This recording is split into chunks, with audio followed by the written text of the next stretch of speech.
For God so loved the world. Last week, leading up to the third Sunday of Lent, which was on March 15th, something that I had never seen in my life before was happening, and that is that Catholic churches, that entire dioceses were canceling Mass. I thought I would never see that. I can remember being a youth minister where I had to make the call to cancel a youth night, and I called the television station so that they could have it on the crawl down below. And they said to me, wow, a Catholic church canceling something. We haven't heard of that throughout this snowstorm. That shows how rare it is for Catholics to cancel Mass, but that's exactly what we did. So around the country, this was happening. And then leading up to that, I see this tweet to come out that talked about somebody, with the crying emoji, about how they miss the Eucharist. And to be honest, I admire people like that, but I never thought that I would miss the Eucharist like that. So last night, just before I'm recording this, I was watching a friend of mine who's a pastor in Richmond, Virginia, as he was leading Mass, all by himself in his daily Mass chapel. And during the words of consecration, I guess really at the preparation of the gifts, which is where we're going, during that time, I noticed something happen in me. That moment just kind of took my emotions and went to a place I didn't expect. And then he did the consecration. He said, "This is my body," and he held up the host. "And this is my blood," and held up the cup. And then to see him eat, there was a comfort in that ritual.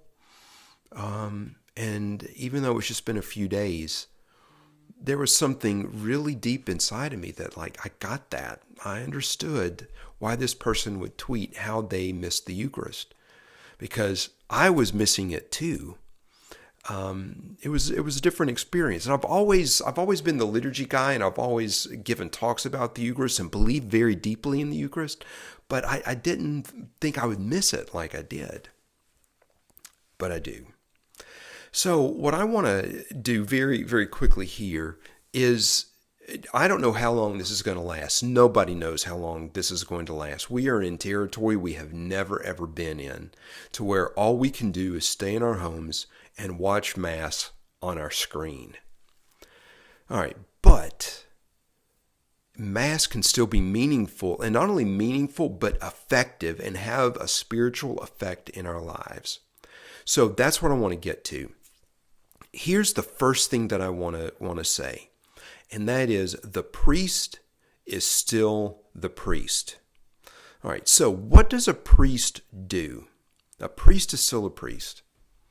A priest is one who offers sacrifice on behalf of the people.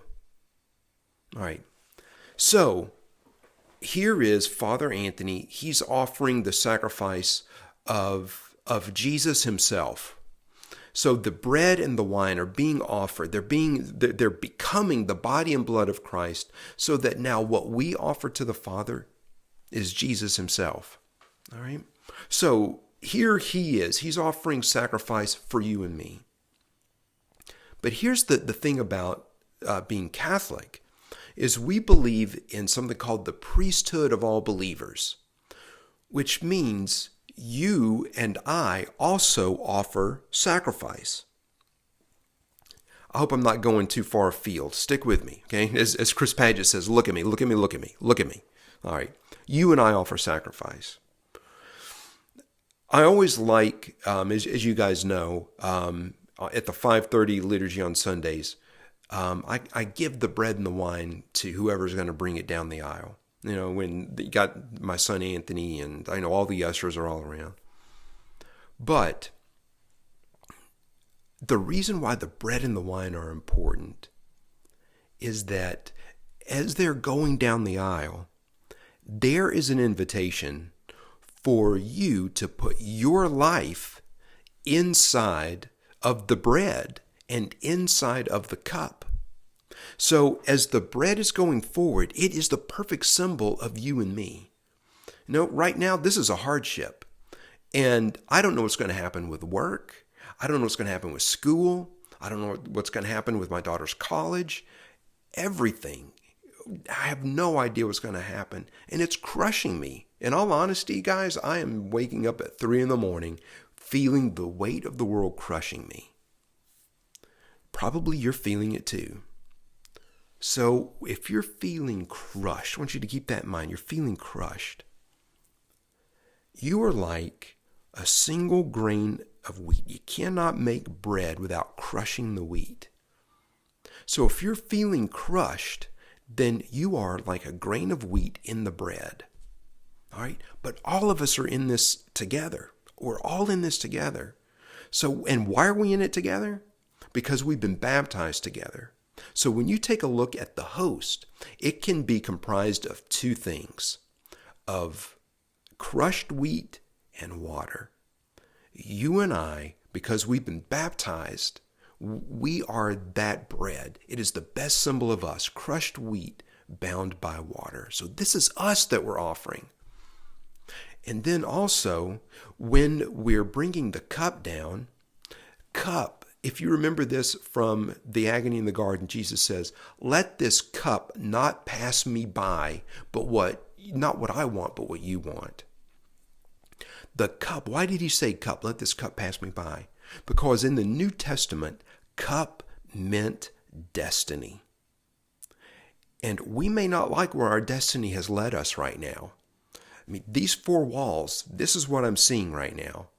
I don't necessarily like that. This is what my destiny has become right now. But when the cup is going forward, I am placing my life and I'm joining it to that cup. And I'm saying, God, I put my destiny in your hands. Jesus said, let this cup pass me by, but not what I want, but what you want. He took the cup of his destiny and he suffered, he died, but then he rose again. He rose from the dead. So in the bread, we place our sufferings, but also our thanksgiving, because Eucharist means thanksgiving. What are we thankful for? Even in the midst of everything that's going on, what are we thankful for?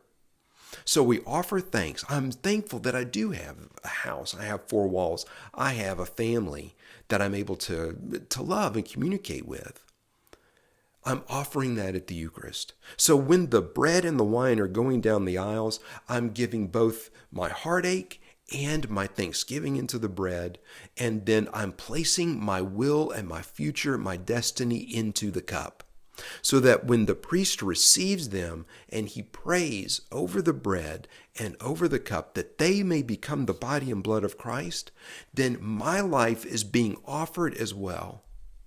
So even if you're not there, even if you are not at Mass, the Eucharist still has an effect on your life if we are joining our lives and giving them over to God, the hands of the priest, who's acting as Jesus, receiving our lives, presenting them to the Father, so that what is happening is as the elements are getting transformed, you and I are being transformed. We submit our destiny to God, we give our thanks to God, and the Eucharist still has an effect in our lives.